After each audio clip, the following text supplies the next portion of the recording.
Our top story at the bottom of the hour, the economy created a net of just 18,000 jobs in June. The jobless rate rose to 9.2%.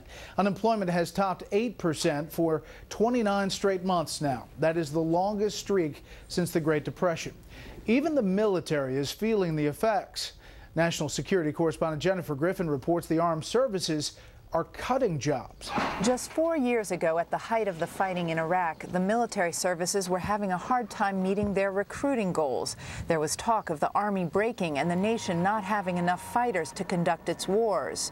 Now, as a sign of the times, with jobless rates at record highs, more sailors are staying in the military, forcing the Navy for the first time ever to fire petty officers.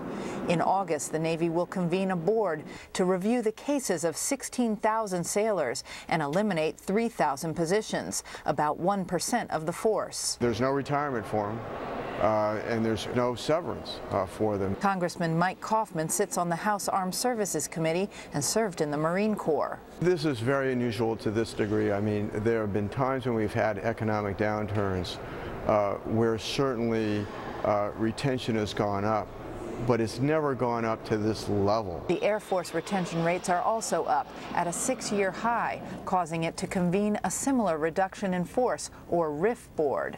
The Air Force will review the records of more than 9,000 officers, mostly majors. About 400 will be let go. The quickest way to reduce the budget for the military is to cut people, because they can be pulled out of the ranks immediately, and the savings are immediate. The retention rate for sailors with 1 to 6 years of service rose 10% from 2005 to 2010, and the Navy is overstaffed in 31 different job categories: jet engine mechanics, avionics technicians, electricians, and others. And as the troops return from Afghanistan and Iraq, and as pressure mounts on the defense budget, we're going to see similar consequences for the ground services. In October, the Army will begin a 22,000-person drawdown. That means more job seekers will enter the labor market, and more ex-military members may face unemployment.